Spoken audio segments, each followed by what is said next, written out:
Welcome back to the Cover 3 podcast here on CBS Sports. That's Tom Fornelli. That's Bud Elliott. That's Danny Canal. I'm Chip Patterson coming to you live at youtube.com/cover3 and everywhere you get your podcasts on demand. Thanks for hanging out. Smash that subscribe, smash the like, and come and join us in the chat. Chat's been going for hours, fired up about this Wednesday, which is Big Game Breakdown. We are going to be looking at some of the matchups to watch, X factors, biggest storylines, going a little nitty gritty because Thursday, so many locks and so little time. This is our chance to be able to really dig in on some of the biggest games of the weekend. Now, we begin with some headlines, including news that is breaking here this Wednesday morning.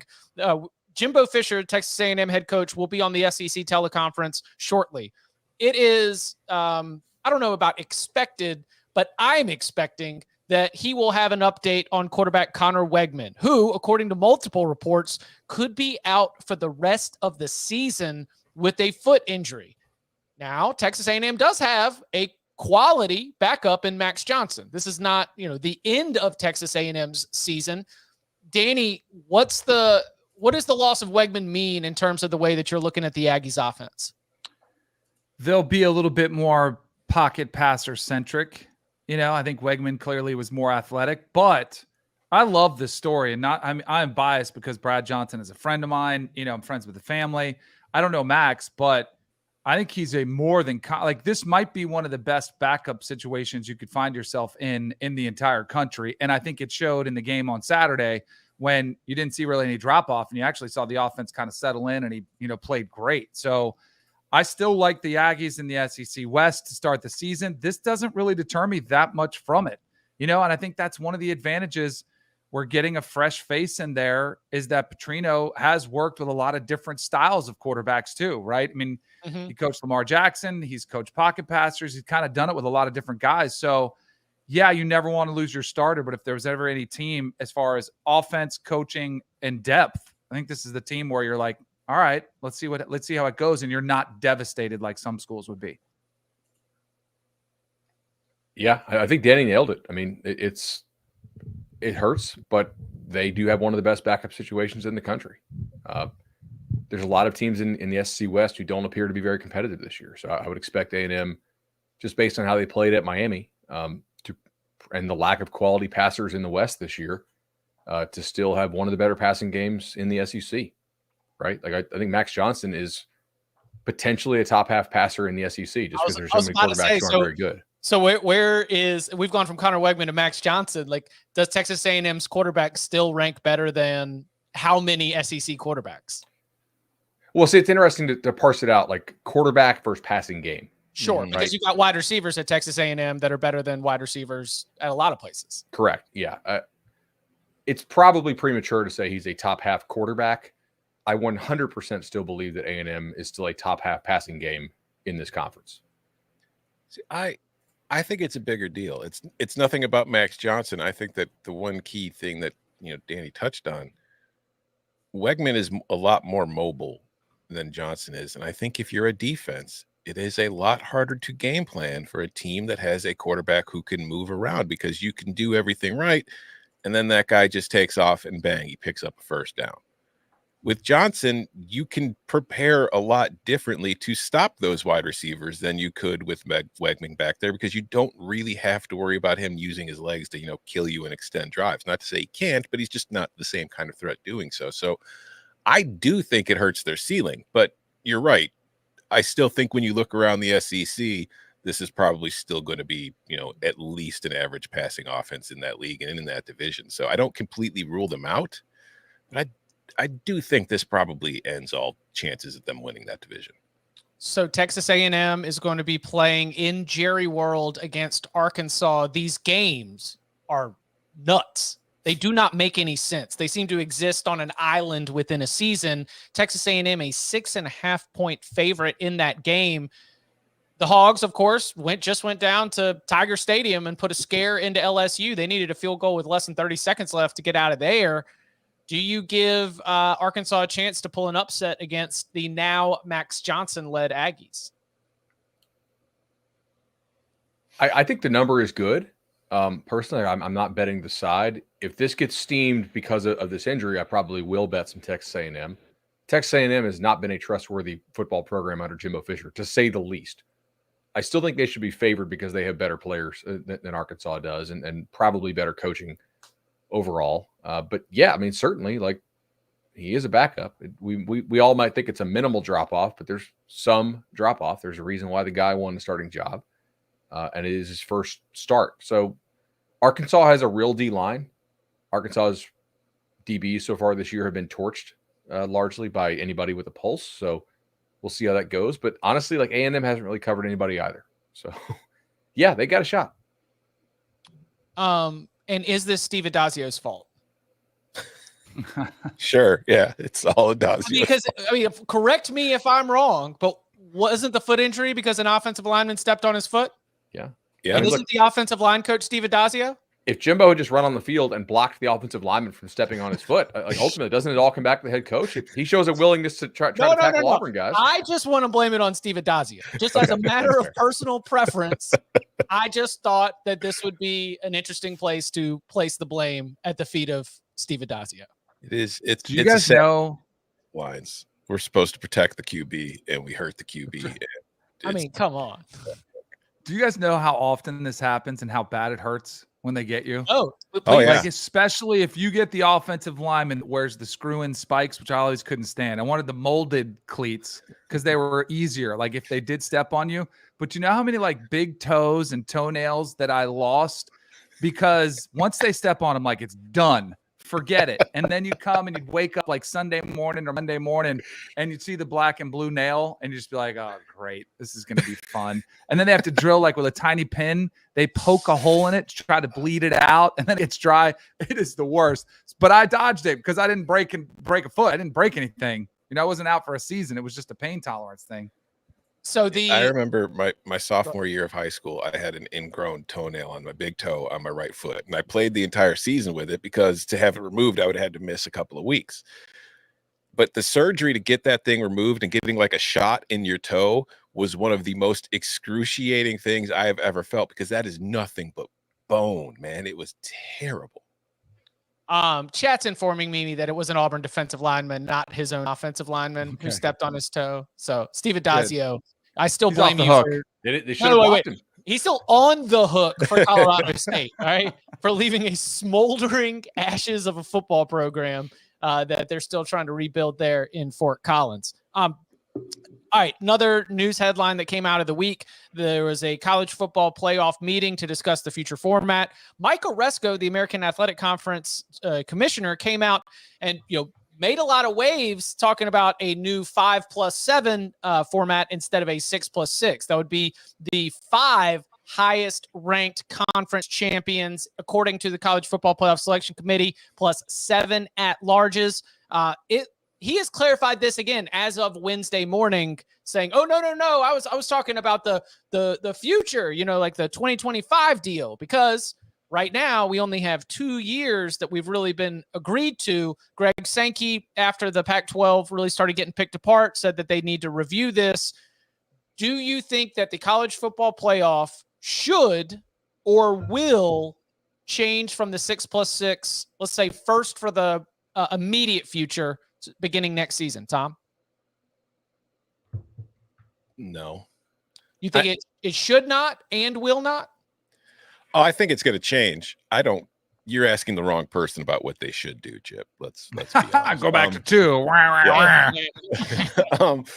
think like they're going to change it because there's going to be 4 conferences that truly matter in a couple of years. And so they're going to do 5 at most. And even then, I'm not entirely sure that 5th, that G5 school is going to keep that spot forever. So yeah, there will be changes. And the only reason they haven't made the decision is because they don't know what the leagues and conferences are going to look like just yet, because they're still expecting there to be more movement. I mean, if the conference commissioners are getting together and can't decide and they're saying we're putting it off, that means the people who are in charge of deciding who's going to be where are still deciding who's going to be where. That's what I take away from it.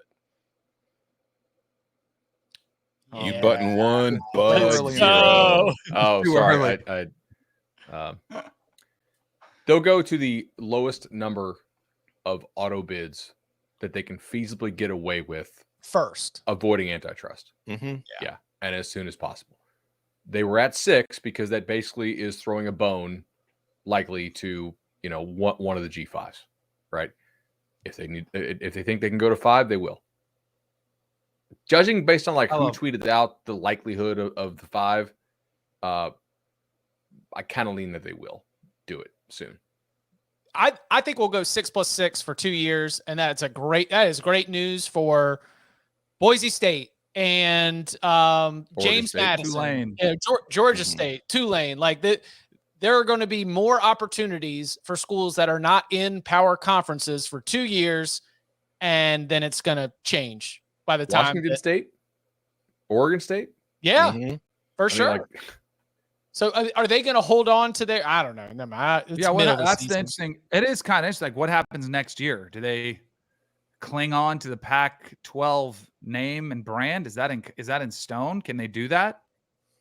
If they stay at 6, they damn sure better. Well, the model as it was set up was not tied specifically to the Power 5. So they at least have that where it's just the highest ranked conference champion. So whether it is the Pac-12, the Pac Mountain, or whatever it looks like, it's more of a numbers game the way that I look at it, where it's just more opportunities for you to be able to get into the 12-team bracket than probably what will happen when they get a chance to start over. One interesting note from – go ahead. I was going to ask, if a G5 conference champ in the first 2 years gets in and pulls off an upset, is that more or less likely to make it change in the future? More. Because of the threat? I think it'd be about the same. I mean, doesn't matter.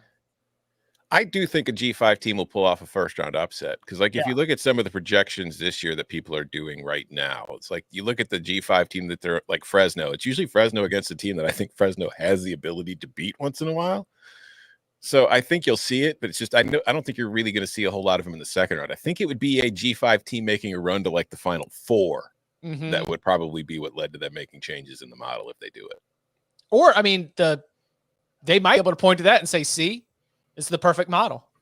Be able That's what I was wondering. Yeah, promote it as this is exactly what we wanted to accomplish with this, Yeah, but you say a lot of things publicly while behind the scenes saying, we can't let this happen again. Look at the TV ratings for this game. Nobody wanted to watch it. Okay, Lee. I'm saying are we denying these are the conversations that will be had? Oh, for sure. Yeah. The networks run the sport. Mm-hmm. Oh, we love the Cinderella. We can't have this happening. Depends on how competitive they are. All right. You could find the right matchup. I mean, you just need big brand that isn't as good versus a Cinderella team that's running hot. Colorado's going to be the first 6-6 team to reach the college football playoff. We just really respect their resume. Eye test. Lots of eyes tests. Travis Hunter was out for 3 games. Yeah, you got to take that. You cannot penalize Colorado for the losses because Travis Hunter wasn't in the lineup. All right. Yep, so if you take those games out, that's a 1-loss team because they're an 8-win team. Remember, as I told you, they're going to be an 8-4 team. 100%. You saw the new updated DraftKings or the new win totals? No, what is it? 5.5? 5.5. Yeah. That's a good number. They get over. Yeah. Perfect number. They could. They could. I mean, they could get over. I kind of hope they make a bowl. Arizona State. After all this hype, better make a bowl. Yeah. Don't you have a deal? I do. I got 50-1. Yeah. You got 50-1 on them making a bowl. So I'm hoping they get a bowl. So yeah, Colorado. Yes. Listen. I don't care about this weekend. I need you to win these winnable games. Listen, Bud Elliott has been widely criticized as a Colorado hater, and the man has done some trolling. But never say that he's not invested in Colorado making it to a bowl game. That man is invested. Yeah. Coming up on the other side, Tom Fornelli writes a weekly column. I like to call it Big Time, and it looks at the Big Ten. And he had an interesting proposal that caught me dead in my tracks. Iowa's offense has actually improved. He'll explain next. Electrifying action is back to back on CBS Sports Network. back here on the Cover 3 podcast. So, Tom, you even you sent out a tweet, you sent a message to coworkers and loved ones. You said, "I'm about to do a deep dive on Iowa's offense. Thoughts and prayers. If you haven't heard from me in 3 hours, please reach out." You have come back with a deep study.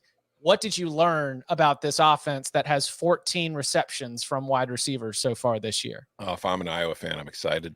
Everything is heading in the right direction. A couple of years from now, we're going to be an average offense. Like, if you look at the basic numbers, first of all, last year, Iowa's offense scored 14.15 points per game. That does not include the defense. 14.15 points per game. This year's offense is scoring 19 points per game. That's 5 more points than before. But that is a result. I wanted to look closer at the process, and I went into a bunch of little different defensive or offensive categories. I looked at success rate, passing success rate, rushing success rate, EPA per play, pass EPA, rush EPA, explosive play rate, points per possession, yards per play, turnover rate. I was better in 8 of those 10 stats. The only 2 that it has gotten worse in are the turnover rate. They're turning the ball over more often than not. And where did it go? I can't remember the other one. They're worse than I think. No, it was passing success rate, which not a surprise considering 14. But it's what was interesting to me. Again, the bottom line is the offense is improving. It is still terrible. Like, if you look at the percentile marks for all of these stats, none of them are higher than 37th percentile. So it is still a well below average offense at the FBS level.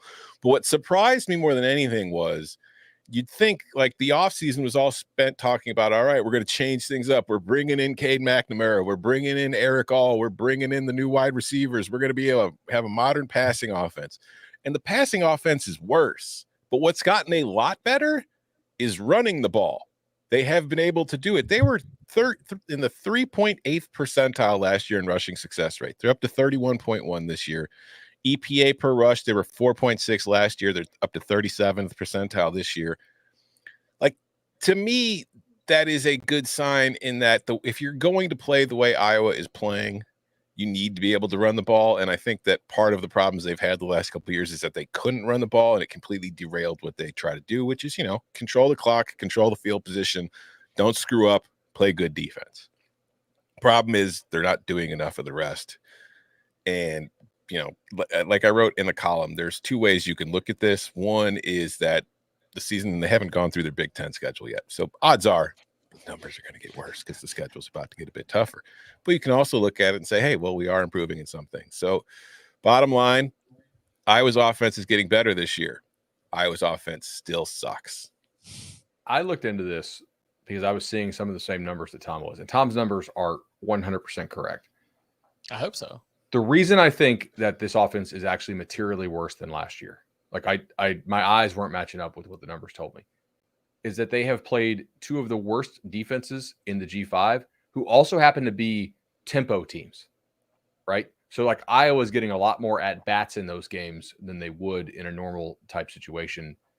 Also, like if you look at the quotes out of yesterday's press conferences, Cade McNamara was asked about like throwing the ball to receivers because, again, Army's receivers have about double the catches that Iowa's do this year. And he's like, yeah, that's not really like my thing. Like, I'm not the offensive coordinator. I don't call the plays. McNamara has big time, like got the NIL bag, cool, got paid, whatever energy right now. If you'd like watch his press conference, and that's a stark departure from in the preseason. He was like, please keep calling us the worst offense in the country. Like, he had a lot of bravado to him. Now he's just like resigned to, oh my God, we suck. And then Kirk Ferentz was asked about getting the receivers more involved. He's like, yeah, that could be a good idea. Like I'm like, dude, the only way they could be less involved is if they were suspended. So they really, I worry that I was going to quit on offense. I really do. Like their body language was terrible against Penn State. I don't think that they trust in this coaching staff at all. I'm pretty worried about them. I think Michigan State's going to beat them this weekend in Kinnick. Michigan State can stop the run. Like they look broken. That would be bad. If they Who wants it more? This is the game. I mean, look, everybody who could have quit Michigan State already had the opportunity to do so. We are seeing this a lot. Guys are like, I played my 4 games, got a red shirt. Coaching staff wasn't truthful with me as far as how much playing time I was going to get, blah, blah, blah. If you're still on Michigan State at this point, got to assume you want to play. The stories being written from the Iowa beat this week are focused on the wide receivers, their lack of catches, how that hurts recruiting wide receivers, and how the Big Ten, in adding, Washington, Oregon, USC, and UCLA, how are you going to be able to score enough points to keep up? Will classic Iowa football be able to, have you even as an 8-win program in the new Big Ten? Because the new Big Ten is only going to be leaning more into offenses that are going to put up points and throw the ball around. So the reason why things are really coming out and the quotes are coming out, it sounds like that is the theme right now for those that are in all of those press conferences and around that program every single day, whenever Brian allows them to. That's an interesting crossroads here in terms of how they want to handle business, how they want to call games. It's bad. Their receiver recruiting has really kind of cratered over the last couple of years, and I think it's just because they don't use them. Right. The real nail in the coffin was Jones last year, transferring from Iowa, where he really wasn't used at all. And then he had 144 targets at Purdue. I mean, it's not like there wasn't any talent, but now they recruit at like an upper MAC level at receiver. They basically go and take like the best kid who was going to go to like Toledo or Ohio. Like they're not winning not many recruiting battles at receiver for guys that other good passing offenses really want. There's a reason for that, because kids have televisions and YouTube and they can, and Google, and they can see like the Iowa's offense doesn't care about its receivers. I have seen an uptick in Iowa fans kind of wish casting that, as you mentioned, Chip, UCLA, USC, Washington, and Oregon are coming. Some Iowa fans are looking at what is going on this year and convincing themselves that what's happening is Kirk Ferentz is going to retire at the end of the season because NIL, all this stuff, the changing Big Ten, he does not want to be a part of it. And they're just kind of coasting. I have nothing to support this theory, but that's what I hear. But that is the vibe of an Iowa fan who is trying to wish cast a way out of this situation. Correct. It's the vibes are terrible in Iowa City right now. You know what's great, and it keeps getting better? The Brian Ferentz deep fakes. Did you guys see this latest one from Penn State? No way. Oh, it's like a have you seen thing. it? It's because he's like, first of all, he blames the defense because they had opportunities. They had 95 plays. Why didn't they score? It's a team game. But then like the closer is, he's like, it's a dangerous place to go to Florida or to go to Penn State. And then he's talking about the showers. Like it gets a little uncomfortable. Yeah, it's extreme. You need to go. How many people thought it was real this week? Well, that's the good. They have to put in something so crazy because it is so good that you can delineate the difference. Because if they did a serious one, you didn't stop him last week. Didn't stop last week when he was telling people to crawl out of his ass. People thought it was a real quote. His dad got asked about it. Yeah, because I did. I wrote in the Monday After. I talked because the lead of my column in the Monday After this week was about like coaches convincing their players that they're being disrespected. And I talked to a coach, and he had a great point. He said, "Do you remember the Brian Ferentz video that went out last week? How many reporters thought that was real?" He's like, "You can convince anybody anything is real if that's what they want to believe." He's like, "It's nothing." He was going on about how they motivate their players, but it's an excellent point. Hey, listen, somebody said that Georgia's going 6-6, right? Yeah. Maybe Kirby was way out in front of the AI. Georgia's the best. Like maybe their in-house AI, like media productions. Well, I thought that's what you said last year when we were discussing that in the wake of the national championship, is that Georgia's so advanced that they have fake reporters putting out fake articles to send to their players to motivate them, because that's what you have to do when you're the Georgia Bulldogs. Does Georgia have a journalism school? Maybe that's what they're doing. They do. They have a really good journalism school. So there we go. All right. One last question to put a button on this. Ryan says Iowa's offense or Oklahoma State's offense? Speaking of dudes who are checked out. Oklahoma State's offense? Easily. Yeah. All right. I mean, Oklahoma State's got like 7 quarterbacks. They use them all. Iowa had 33 plays. I mean, the only. Yeah, but I don't think Oklahoma State's offense would do a whole lot against Penn State's defense either. All right, like the only offense on the weekend that looked worse before the starters were pulled was Colorado, and they had 39 yards, right? Like Oklahoma State's offense is better than Iowa's offense. there's some argument to be had when Iowa's best tight end was still healthy. I think once he's gone, it's like zero argument to be had. UMass offense, but with Fomachan, or Iowa's offense? I would still prefer Iowa's offensive line to what UMass has up front. That's true. I'll take that. Now, if you want to put Fomachan on Iowa, Fomachan is better than McNamara for sure. That's what I'm saying. Now we're cooking a little bit because now we have a QB who can make stuff happen. All right, so to fix Iowa's offense, we put Tyson Fomachan from UMass at quarterback. We get the running backs healthy, and look, boom, 8-win team. Yeah, right there. Probably. in the Big Ten West with that defense, yeah, that'd probably be enough to get 8 wins right now. I was really on the Iowa's going to win the West train. Because I thought they could be like slightly improved on offense. Same. And the rest of the Big Ten West is not good, or at least not great. But that's the thing. It's like you're down on Iowa, but it's not like there is another team in the Big Ten West that you're jumping on with any kind of confidence. I mean, this is big, like 6-3, and who has the tiebreakers? Yeah, but I've downgraded Iowa more than any other Big Ten West team since the start of the year.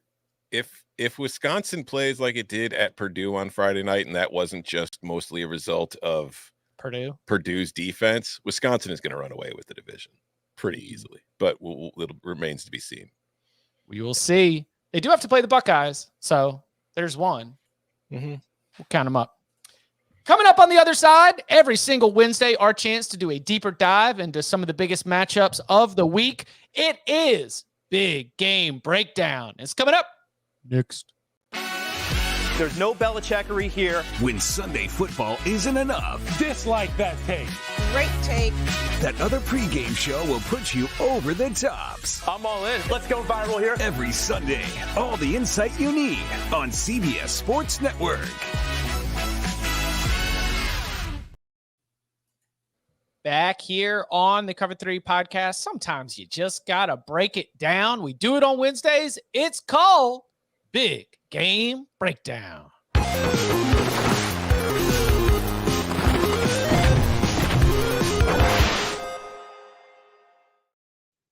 We begin at Folsom Field in Boulder, Colorado. USC, 9 a.m. Pacific time.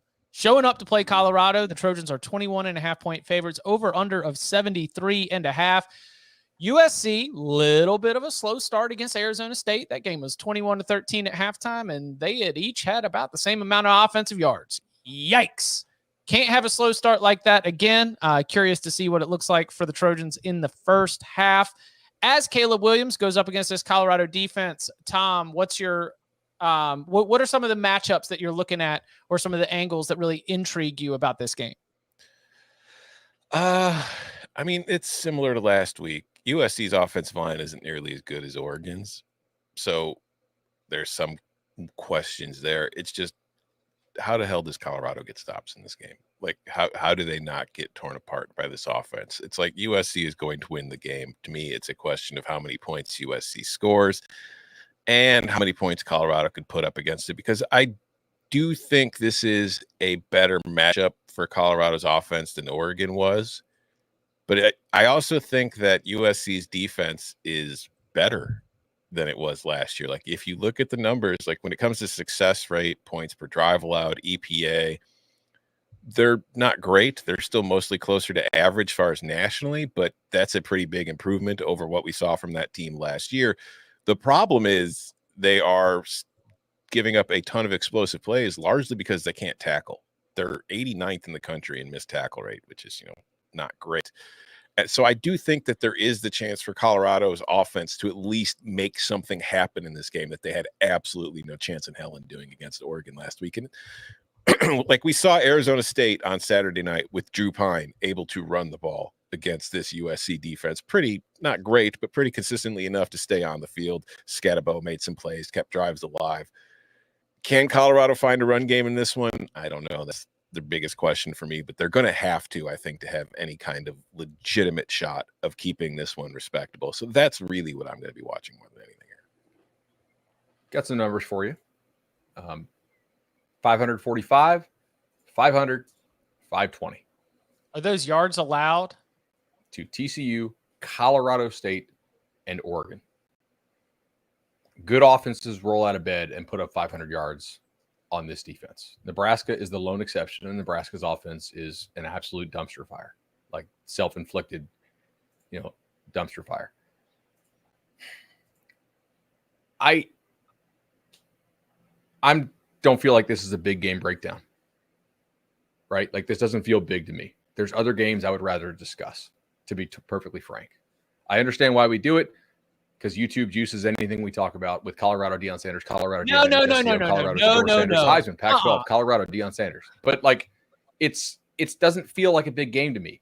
If USC plays really well, they'll win by 28. Yeah, If but USC you're asking for screws something around, USC has not they'll- done. they'll USC has still not win. put together 4 quarters. This is a Yeah. test for USC's maturity as a team that you're talking about to win the Pac-12 championship and But contend for a How national many times do we do championship. big game That's breakdown also- with a 3-touchdown spread? Last That's week why it doesn't with, feel big with to me. Like, I'll Oregon still and break Colorado. it down. I did the homework. I'll do my notes. Here are the players who played the most snaps for Colorado's defense against Oregon and where they came from. So let's just take off the Colorado off the helmet. And these are the level of players their defense is dealing with against Caleb Williams. Solomon Craig was an all SWAC corner. Now, look, I'll get hate for this. Blame Jeff Sagarin. The SWAC is one of the worst rated FCS conferences. Okay. NFL draft and transfer portal largely agree with me on that, by the way. So it's not my take. Let's blame the NFL. Blame Sagarin. Jaquez Robinson, 2 tackles in his 3-year career at Alabama. Jeremiah Brown, 53 tackles in 2 years at Jackson State. Jordan Dominic, not a starter at Arkansas. I actually thought he was a pretty decent SEC, reserve rotational guy. Juwan Mitchell, community college, then Texas, then Colorado, then Tennessee, then Colorado. Okay. He's all right. Leonard Payne, 35 career tackles at Fresno State in like 3 or 4 years. Duke Cooper, I actually think is a decent player. Got benched at Florida State, kind of lost confidence. I think he actually has a chance to be a pretty good one. Shane Cokes was a good Ivy League player. Shiloh Sanders made second team All SWAC in 2021. Taj Alston, who's in, I believe, his 7th year of college football, had 18 tackles in 12 games for West Virginia last year. Trevor Woods was on this terrible Colorado defense last year. And then their top reserves, Amari McNeil, who was like 3rd or 4th string for Tennessee, Bishop Thomas, who was just complete scout team at Florida State, and Travis Jay, who was also scout team at Florida State. If we take the logo off and we take the hype off, I don't see the talent on this Colorado defense. There's a reason everybody with a pulse is putting up 500 yards. I think there's some chance Colorado can score a little bit on USC, but increasingly teams are figuring out a way to play this offense. And I think this is a well-coached Colorado football team for how inexperienced they are. Like, their ability to put all this stuff together has been extremely impressive to me. I think the coaching staff is worthy of a lot of praise. It's But easy they don't to have guys defend this. defensively. It's easy to defend the Colorado offense now because you don't have to worry about stopping the run. Like, you just drop 8 and rush 3, and you're probably going to get pressure at this point with that offensive line, and then make Sanders pick out from among your zone defense. Chip, you said USC has not played a complete 4 quarters. That's because nobody on USC has played 4 quarters for the most part. Look at him there. Like, Caleb, they had to play more snaps in the second half, obviously, this week against Arizona State because it was still close in the 4th quarter. And San Jose State. Like, Caleb didn't play in the second half against San Jose State. Like, is Colorado's defense better than San Jose or State was Stanford? 21-14 at halftime. Yeah, but how many 4th quarter snaps did Caleb play?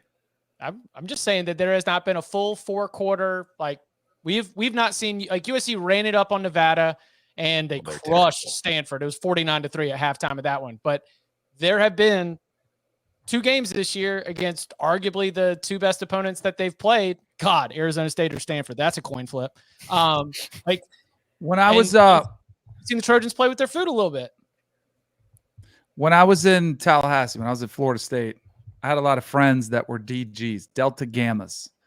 I like to study with them because I'd go over there before an exam, and they had this little folder. It was all the old exams that were in there. So I'd go over there and hang out. We'd prepare for our exams together. It was great preparation. You know what else there is now? There's a head coach's book that goes around too that coaches like to share, apparently. I just got texted from 25 head coaches that sent me the game plan on how to beat Colorado. You know you know what it says? It says run it down their dang throat is what it says. That whole thing was such a joke. I just think it's going to be very similar to what happened to Oregon. The only intrigue I think, is do they get points in the second half to potentially get a backdoor cover? Because what I saw, and Bud was onto this from day one, I was shocked that Shedeur was out there in the fourth quarter in a blowout when he's getting killed. Why are you risking his season getting him hurt? So, but that does tell me what Bud was saying. They want to give him some stats, want to make sure they get up there. So that's really the only thing that I think provides intrigue to this game. Second half, do they cover backdoor? Does it hit the over? Because I think USC, you mentioned them not playing a full 4 quarters. And this is something Colorado, like Dion, I'll say Dion, but even like his son and the social media team, they are writing checks now that Colorado cannot cash because they're still doing this. Hey, we're going to talk a lot of smack, and it is waking up the opponents. And you saw Oregon's players, not Dan Lanning, their players after the game talking about what this game meant to them. It's going to be the same thing against USC. It's all about how invested are they? Do they pull their starters late? I think this game is absolutely dominated by USC as long as they want it to be. Yeah. Colorado, we also don't know. Like Xavier Weaver went down in that game late against Oregon. Again, we're trying to get our guys' numbers, but there is that risk if you play all those snaps. I saw him on the sidelines in one of the videos, because Colorado doesn't have open practices except for their like in-house, reality show thing that they do. He was on the sideline joking around, did not jog at all. Then I saw him in the yellow jersey stretching, but he did not run any pass routes, at least not in practice. Now, I think the fact that he's out there stretching with the ankle that he had may imply that he will play. I don't know. If he doesn't play, that's a really big deal. I kind of want to talk USC a little bit, though. Like, Caleb is doing a ton of Mahomes stuff this year. Like, he's not playing within structure very much at all. USC's offense is not really in sync from a passing standpoint yet. They are running the ball fairly well. Like, Marshawn Lloyd, the kid they got from South Carolina in the portal, is like a legitimate stud, it looks like. I don't know if Colorado can do much about it unless Caleb really presses. Right? If he's willing, like Bo Nix took the profit. Colorado's like, hey, we're going to play a don't get blown out defense, which like Dion was managing the image of that game from snap one. Oh, and Oregon was like 8 yards per play. Like that's exactly what we would like to do. No doubt. Like that, Colorado wanted to limit explosives. They punted in opponent territory. They did not want Oregon to win by 60. Dion's not an idiot. Dion didn't talk any smack that whole week. He knew what was coming. I think he understands the quality of player that some of these teams have versus what he has. Now his players talked a ton of smack, and that's why Oregon's players were so fired up. And if you watch all their TikToks, they sampled some of that stuff that the players were putting out. But Colorado, if they play this drop 8 stuff again and just complete, like, don't blitz, try to slow the game down when in the red zone. If Caleb's not patient, he could throw a pick or two and turn things around, We talked earlier in the show about like offensive linemen protecting their quarterbacks, and we're talking about, Connor Weigman suffering friendly fire. I think the only thing that could really stop USC in this game is if they keep snapping the ball into Caleb's nuts. Like, you have to be on the better lookout for your QB. You can't be doing that to him. This is the leader of your team. You can't have him, doubled over in pain trying to catch his breath. That's just not going to work. A couple years ago, an Applebee's campaign came out of a Kansas victory against the Texas Longhorns. Now, Kansas is not quite the underdog. I mean, they are an underdog of 17 points, but Kansas is nationally ranked at number 24, Texas at number 3. But what's the matchup or storyline that stands out the most to you about the Longhorns test here in the Big 12? I really think that it is Texas defense against Kansas's offense. Kansas has one of the absolute most fun offenses in the country. I'm going to botch his name, but Andy Kotelnicki, I think it is how we say it. Kotelnicki, yep. Kotelnicki. Dude is great. Like they mess with safeties, they manipulate coverages, they create coverage busts. Yet they find creative ways to run the football. Daniels, the quarterback, is really good at operating that system and can at times make some hard throws. I don't think Kansas is amazing at receiver. The Grimm kid is kind of like a hybrid receiver tight end guy. I do like him. They really do such a great job of putting their guys in good position. However, and there is a however here, a lot of it is based off the run game. And if Texas is able to shut down this run game out of a too high look, or just, you may have to go a little one high, but like not just everybody screaming downhill every time. If Texas defensive line can give Kansas problems to where it doesn't really matter how experienced Kansas offense is, and like they all play together and they run such a great diversity of scheme. If Texas can just whip them up front, which honestly, like they did a pretty good job of against Alabama, and they destroyed Baylor over the weekend, which we know has problems, but still, if Texas can whip them up front, then you might see Kansas struggle. Because I don't know if Kansas is a great play from behind team if you don't have to care about the play action stuff that much. I don't think this matchup is that dissimilar to the one we were just talking about. Really? Like, yeah, there's a 17-point spread. mismatch in the trenches, and that's my big concern too, because Kansas is running the ball. I think they're 12th in the country. They're rushing over 200 yards a game. Good luck doing to get that. Last year, we saw Texas and kind of got to have it embarrassed the year before, rushed for 400 yards against them last year. I kind of like Texas. It's in Austin. It's back home. I just feel like Austin had the wake-up call against Wyoming. I think and I think like the good and the bad was a couple years ago. Kansas, what a great story. They beat Texas, but there's like zero chance of look ahead. I think this is kind of one of those bad matchups for Kansas. I think they're going to get pushed around a little bit in the trenches. And the only thing that I think can like neutralize that is Jalen Daniels. I think their offensive line could struggle. I think their defensive line is pretty good. They took some transfers over the offseason on that defensive line. And while I think Texas's offensive line is very good and it's going to be the toughest test they have faced so far, that from what I've seen from the Jayhawks defensive line, it is saltier than I think most people realize. In fact, you know who the number one defense in the country is havoc rate right now?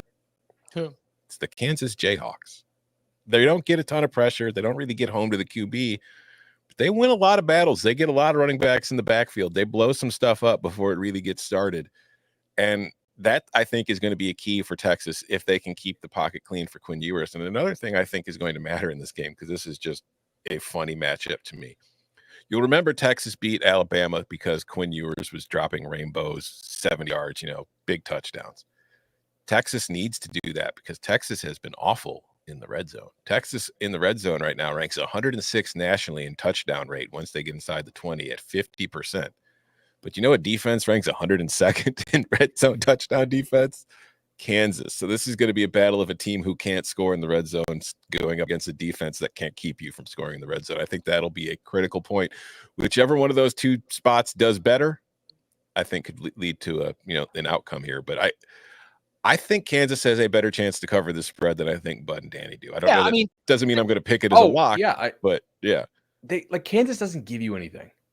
Like, you have to go out and take it. They're extremely well coached. They don't blow a lot of interceptions. They don't do a lot of stupid stuff. They don't give you a lot of easy stuff. You have to go out there and execute. And if Texas executes with the level of athlete Texas has, like, they really play crisp, they'll blow them out. Yeah, but they have, dude. Right, Texas, that's what I'm saying. Texas gives it up. Texas had 2 muffed putts. Mm-hmm. Jordan Whittington, Xavier Worthy gifted scoring opportunities to Baylor. The problem is it's Baylor led by Sawyer Robertson. And so I think you had an interception and a turnover on down. 0 points came from those. If you do that against Jalen Daniels is going to make you pay. I think Texas's run game is still kind of finding its legs. I don't think that is a consistent aspect of the way that this offense hums. This is the best quarterback that Texas's defense has faced. And I think that this is going to be a situation where if Texas is sloppy, then it's going to get a little bit sweaty later into the game. They were sloppy against Baylor, but Baylor wasn't good enough to make them pay. I'm big on Texas. I was very, very, very much of the belief this is the best team in the Big 12. I would like to see Texas in the college football playoff just because it would finally be an opportunity for that program and that head coach to capitalize on what has been seen as a high ceiling that has not been reached in a very long time. I think that's a good story, fun to talk about.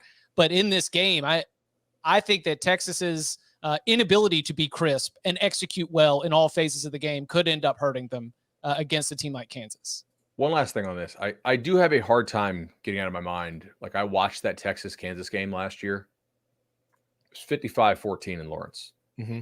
Like, the quality of athlete did not look similar. the Kansas defense, all through spring, they were worried about their defensive ends, right? Texas has good offensive tackles. Now, Kansas in the interim has played two kind of dumpster fire offensive line situations at the time that they played them. Like Illinois did not look put together in that game. The right side of Illinois' offensive line is an absolute mess. Yeah, and BYU has been a poor offensive line team all year. Nevada is obviously a joke. If I'm just saying, like last year, the caliber of athlete was not similar. I have a hard time getting that out of my mind. Are we going to see an Ohio State hangover for Notre Dame against Duke? Because last year that hangover was so bad they lost to Marshall at home.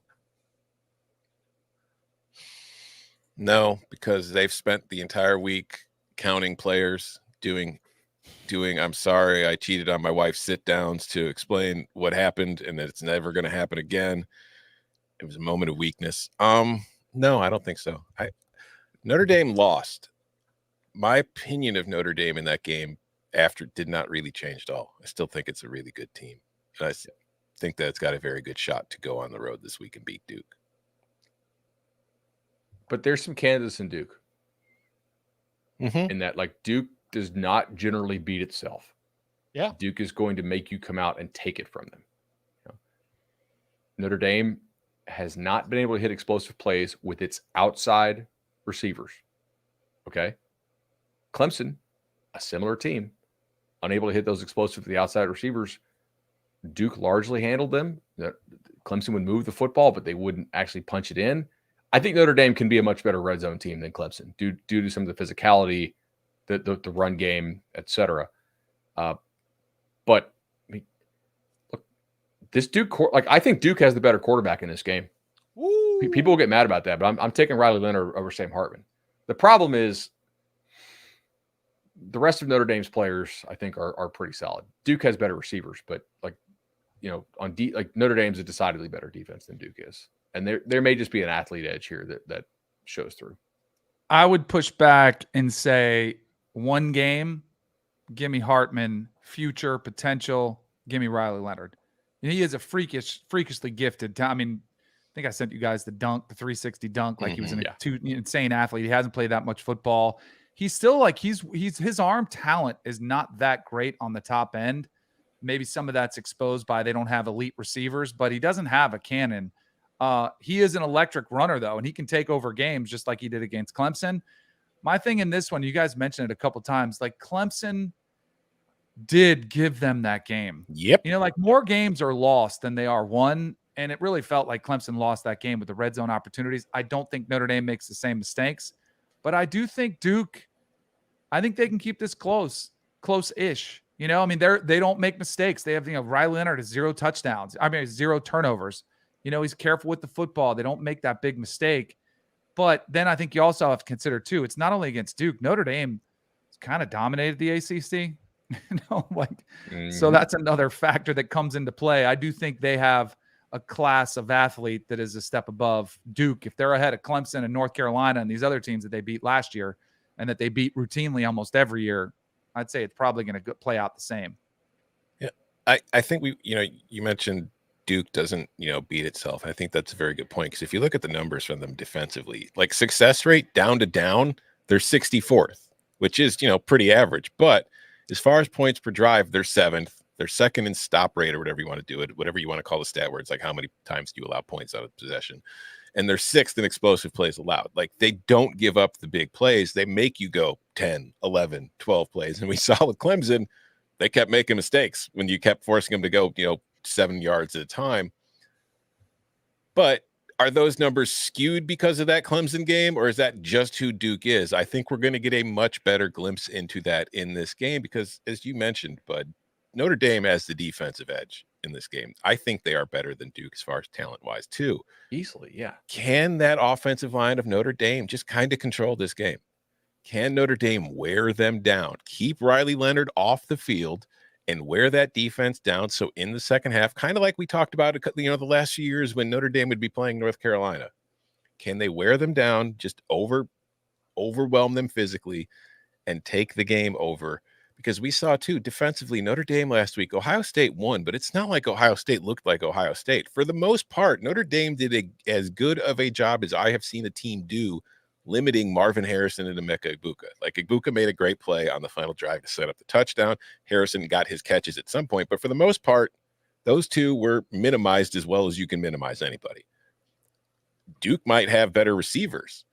Notre Dame's got far better corners. And if they can slow those guys down, I don't know what Duke is going to be able to do. Like Riley Leonard is going to have a spectacular game. He's probably going to have to run for a lot of yards, I think, to give Duke a chance to win this game. I like the Irish. I know that they're coming off an emotional big game. I think they're going to go on the road, win, and cover. I think this could be a 2-score game.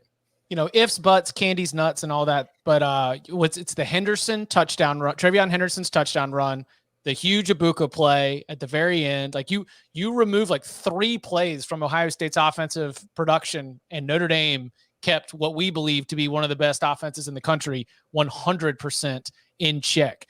Trivia, and they felt like they lost that game. I mean, speaking of the Clemson Duke game, it felt like Notre Dame lost that game.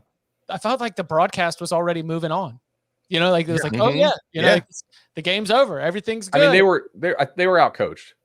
Like I thought Ohio State outcoached them. I thought Notre Dame's players played their butts off. I mean, but like to have 2 consecutive plays where you have 10 men on the field, Ohio State sniffed out the screen call, right? Like not the entire defense, but JT did, right? Like I thought Ohio State was a better coached football team in that game. Like, and I thought Notre Dame staff kind of let the players down a little bit. Not a ton. It was a close game against a really good Ohio State team. Notre Dame's still a really good team. Really that's on Lou Holtz, though. So. That's definitely on Lou Holtz. Last time. Hold on. Did you see Lou is still going at him? Yeah. He ain't backing down. He's mad at me just because he doesn't want to talk about Michigan. Got his glass of white wine at the Buffalo Wild Wings, just sitting there firing off tweets at Ryan Day. Last time that 2 top 20 teams played in Wallace Wade Stadium was November of 1960. Wow. That's been a long time. Big game. And to your point, you know, Danny's sitting there rocking the North Carolina shirt right there. It reminded me, I believe it's the 1997 season. Early college game day is showing up. It is, you know, 1997 is the last time North Carolina was 4-0. Florida State's coming to town. Kenan Stadium is absolutely rocking. You're there early. And by the end of the first quarter, we knew who's who and what was what. The line of scrimmage was absolutely dominated. And all of your all of your hype about this 4-0 start just gets slowly crushed in a 20-3 loss. There's just like slowly squeezing the life out of you. And I have thought that in my different ways that this game could go, it could be something similar with Notre Dame going to play Duke, where they just lean on them the entire game. The last time they were like this, like the 95 season was my senior year. They were really good. And they came to Tallahassee, I think undefeated, like mid-October. They might have been 6-0 or something like that. And it was, you know, they were good. And then we kind of we clamped down on it a little bit. It's like, oh, that's cute that you were the best player in Scotland County. You know, like, right. You know, cool. Like, here we go. I'm one of the best defensive linemen in the country. Womp. Yeah. You know what was cool? Only time this ever happened, Fred Goldsmith was the coach at Duke. Sent me a handwritten letter after the game saying, like, congrats, you're a great player, great game. Never had that ever happen since and before then. It's a pretty classy move. Nice. Duke guys, they know how to do it. Yeah. They're classy types. Friday night, big test for Utah coming off that UCLA win. They've got to turn right around and go to Corvallis. The Beavs, of course, coming off that loss to Washington State. What do we think comes out of this big-time Pac-12 game? You know, we talked about this game on Monday, or Utah on Monday, talked about how they're undefeated. They're beaten up. They're flying under the radar. Nobody's talking about them. There's another thing about Utah that we have to mention. And we talked about a team earlier in this show. Oh, it's just Iowa with different colors. Correct. Yeah, trade out black and gold for red and white. Utah is Iowa, 100%. All the way down to the defensive touchdowns. And can that go on the road on a short week and play another good Oregon State team that offensively has been, hasn't been great, but they can run the ball. Utah's run defense hasn't been spectacular so far this season. This This is going to be the most interesting Utah game I think we found, because I expected last week's game to be a lot better against UCLA with Dante Moore and that very good UCLA defense coming in, although I think the Utah game does also skew those numbers a little bit. But it obviously didn't happen. The Musts got to Dante Moore and the Bruins pick 6 in the first play, and it was pretty much a wrap from that point. So now the Utes are going on the road to play Oregon State. We're going to learn a whole hell of a lot more about the Utes in this game than we have to any point this season. And also, is this the week Cam Rising comes back, bud? Have you been monitoring the point spread for any signs of his return? We are monitoring the situation. At this point, I think the point spread implies that he's either out or hurt, like playing but hurt. Maybe not 100%. Corvallis is worth something, certainly, but a 100% health Cam Rising makes Utah a better team than Oregon State, right? What game was it last year that Utah didn't have Cam Rising for, by the way? It was Washington State. Well, the Pac-12 championship. Or no, they had him then. What game was it? I'm Was it pretty sure it was Washington State. It was one of them Pac-2 schools. I actually kind of like Oregon State's matchup here. Oregon State, all credit to Washington State, as we gave them on the Monday show and the Sunday night show. Like, their passing game is legitimately really good. Oregon State's defensive backs were also a bit of a disappointment to me. And I don't know that Utah, but especially without Rising, are like perfectly suited to take advantage of that. And so far, Utah's defense has played out of its mind without some of its top guys. But you've also had some major problems from the opposing offenses. Obviously, Dante Moore, freshman, going in to Utah is extremely tough. Florida just completely I know Florida's offense is not great, but like it's better than what it showed at Utah, and they just completely self-destructed. Like it was immature. They had a bunch of false starts and penalties and whatnot. I do generally trust Oregon State's offense to play a relatively clean game, even if I don't think DJU is the silver bullet for that offense. So if Cam doesn't play, I do think this is where kind of the Cinderella run for shorthanded Oregon or shorthanded Utah stops. I'm glad you mentioned DJU, because he came out of the gates firing. It was like, oh, this is a great spot for him. Clemson was struggling. Like, see who made the mistake. Maybe the problem was both. Like the combination of DJ and Clemson with an offense that we saw last year were part of the problem, because the last 2 games he hasn't played great. Now that he's played against a little bit better competition, under 50%, both of those games, more interceptions than touchdowns.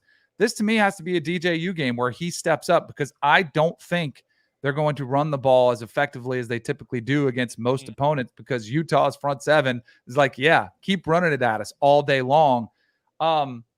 Nate Johnson, I mean, this to me is one of the stories of the season, because they're winning without Cam Rising. I mean, this is Kyle Whittingham playing with house money, being like, we're undefeated and we haven't had our guy who I do think is a big difference maker for that offense. I think it's really interesting to see if he does try to play, or like Bud has talked about, do they try to, just hold him out for that bye? When's the bye week? Is it 1 more week or 2 more weeks for the bye week? I think it's 2 more weeks for Utah. Yeah. Like, do they, It's the week after this, I believe. Yeah. Yeah. Okay, It's the week after. like, do they try to sneak in one more, and I don't know. I do think he could be the difference in this one, or I think you're going to see extremely ugly, low-scoring game. It is. The bye week is after this week, and then when they get back into action on October 14th, it's Cal, but then at USC, Oregon home, Arizona State, then at Washington. So in a 4-week period, they're at USC, home Oregon, at Washington. If you think that the extra week is going to be able to have Cam Rising at 100%, that is when the Pac-12 title race will be decided, is when all those teams are playing each other. Because some of those other ones, the Oregon-Washington game is a little bit later on in the season too. So should be a crucial time if you think you're going to be able to continue the good Iowa this, not necessarily, 2023 Iowa this. I can't help but think, but like Chip, in the last few years, you would talk about, when Clemson was in a big game, you would talk about big game Dabo. Yeah, conservative. I can't help but think of big game DJ and how he has performed in some of those games. And like Danny, you mentioned the last 2 weeks, here are the numbers. He's 31 of 64 for 482, 2 touchdowns and 3 interceptions. that is the DJU that we saw at Clemson far too often. So this is a big game. I think this is a big moment for him. And I do think, if he has a good game, Oregon State could win this one, obviously. But the thing that I really think they have to go for is, even though maybe it's what Utah wants you to do, I think they have to lean on the run game, because with Damian Martinez, that is what they're best at. And if you look at it, it's part of the reason they're able to score, because they are the number one red zone offense right now. They have scored touchdowns on 92.7% of their red zone possessions, whereas Utah ranks 14th nationally and only allowing touchdowns 40%. So that is going to be a crucial part of this game. Can Oregon State not only move the ball against this defense on the ground, but can they finish drives in that spot? Can DJU make plays to get them in the end zone? Because Utah is not going to give you a lot of scoring opportunities. You have to take advantage of it. But on the flip side, Utah is probably not going to have as many scoring opportunities as we've seen them in the past if Cam Rising is once again out, because they haven't shown the ability to do it yet this year. So it's going to be a very interesting game. I think it's going to be low scoring. I think it's going to be close, and it could just come down to somebody who makes the fewest mistakes might leave this one on Friday night. And that tends to happen on these short week games. We spent a lot of time talking about Ole Miss. There was a question in the chat about why LSU-Ole Miss was not included. I will be fully transparent. I feel like we have just been bagging on Ole Miss. Okay, we were dogging them going into the Alabama game. We dogged them in the instant reaction show. We continued to just pick this group apart. Do you think that we see a circle the wagons Saturday in Oxford as Lane Kiffin gets the boys fired up with LSU in town? So we're all just tired of Ole Miss too. What? Doesn't that feel like a locks play? Give any away early. Oh, I will be attacking that game, but it's from a specific angle. I'm not going to take the 2.5 because I do not trust LSU as far as I could throw it. Right? I mean, it's just 100%. I could see them laying an egg, but that is not Ole Miss rising up to take down the mighty LSU. That would be LSU losing it, finding weird ways to do so. That's the thing. I am officially on the record as saying I think Ole Miss stinks, but I also think Ole Miss can take advantage of the LSU defense. So it's an interesting spot. I think it's huge for LSU. Like, if you don't win this game, I think we can write the Tigers off as far as an SEC West kind of competitor, because this feels like a must-have. So it is a tough spot on the road for Ole Miss. Oh, I mean, shouldn't it be just as big though? Yeah, but I mean, all right. I'm just going to do this. We spent a lot of time this year and this week talking about Deion Sanders and Colorado talking a lot of crap and not being able to back it up. And we see how the reaction to that has been. He has a lot of friends in the media. He has a lot of enemies in the media. You know who doesn't seem to have any enemies? Lane Kiffin, because Lane Kiffin has built a career out of talking a lot of crap about opponents before big games and then losing that big game. Like the Cubs. like Ole Miss is like the lovable loser. It's fun. You go tailgate in the Grove like Wrigleyville. They never win anything. We don't ever expect them to actually win anything. Occasionally they have some pretty exciting players. I guess the Cubs did win a World Series at one time, but that Ole Miss has never played for the SEC championship. Mississippi State has played for the SEC championship. Arkansas has played for the SEC Will Ole Miss ever play for the SEC championship in our lifetime now that it has expanded? No. I would say no. You'll notice he's a lot quieter this week. That's all I'm going to say. So maybe they do have a chance to win this game because he's actually focusing on winning the game instead of trying to figure out the way to troll people on the internet and get likes and retweets. Like how Pastor Hugh was out here saying how we shouldn't hate our rival. Didn't that sound like a coach that was about to just get run at home? From a football standpoint, there is some chance that Ole Miss's receivers get a hell of a lot better during the season because they've been operating either completely without Prescore and Harrison Franklin or with like really banged up Prescore and Harrison Franklin. And the backups are just not good players. Not yet. Some of them are old guys who are not good. Some of them are young guys who are not ready. They are getting all three of those guys back, slowly working in the offense. They still don't block anybody. Tulane messed them up front. Georgia Tech, which has a bad defensive front, in my opinion, gave them legitimate trouble for a lot of that game. Bama ragdolled them. So, I mean, LSU has really good guys up front. LSU doesn't cover anybody.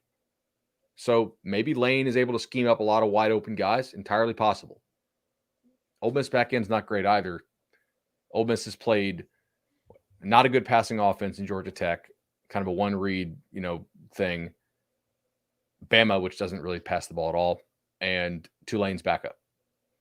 Oh, and by the way, that Georgia Tech passing game that you just slandered here had more than 300 yards passing on Ole Miss. And if LSU not can throw the football on turnovers, anybody. that score is really, really close. Yeah, those LSU receivers are studs. And then one last one. When we get together on Saturday night, will Clemson be 0-3 in ACC play? They are playing against Syracuse in the Dome. Nope. I am extremely concerned for the long-term trajectory of Syracuse this season. 25 carries for Schrader against Purdue, 14 against Army. You don't have Gadsden. You don't have Jones. You don't have Trevor. I don't know who they're throwing the football to. We've seen Schrader get hurt before. Clemson has a pretty good defense. Like, if Clemson gets focused here, Clemson should hold them under 10 points. Like, Syracuse should not be scoring on Clemson if Clemson comes correct, especially not down those weapons. I still think like this on that one. I think so. I think Clemson has a good culture. I think they'll use these first two losses to galvanize. I don't think they're going to quit. Like some teams, you'd be out of this race, you'd worry about them. I think they go out and I think they put a beat down on Syracuse. I might be taking an alternate spread on this one just because I think there's a decent likelihood that this one can get out of hand. And I wanted to play the Dino drop before we got into this game and the next couple of games, because after Clemson comes at North Carolina and at Florida State. So, also, Dino, please feel free to play this segment for your team. Fire them up. I don't think it'll be easy, though. Yeah, I mean, Syracuse has a real defense. Not like amazing, but like they're like a legitimate top 35-ish defense. Like, it's not like Clemson can just roll the ball out there and score 50 or 30. They have not played elite offenses, but they have done a very good job against the run against the opponents they have played. Mm-hmm. They'll create some confusion. They'll make you dump the football underneath. Clemson will have to be patient here. I was able to get Clemson minus 6.5 the other day. I crept under a touchdown for a minute, and I'm very happy with that. So that means your alt's going to be 13 or 12.5? Somewhere in that area, maybe. I mean, as long it might be as large as they'll let me go, Chip. Might be as large as they'll let me go. Like, ladder up, baby. What, 10.5 plus 75? Yeah. Or if you just use the slider just all the way to the right. That's what I'm saying. I'm gonna see what the most they'll do. Maybe they'll even be like a profit boost I could use to really juice that thing up. We'll see. We got ourselves a classic money line, alt line scenario. We're going Syracuse money line and Clemson to minus 19.5. We'll see what happens. We will be back on Thursday, 11 a.m. Eastern time, the best time of the week, with our full slate of week 5 locks. So come and join us live, because we move the lines, and you can follow him on Twitter at Tom Purnell. You can follow him at Bud Elliott 3. You can follow him at Danny Cannell. You can follow me at Chip_Patterson. Gentlemen, thank you very much. Thank you. See ya.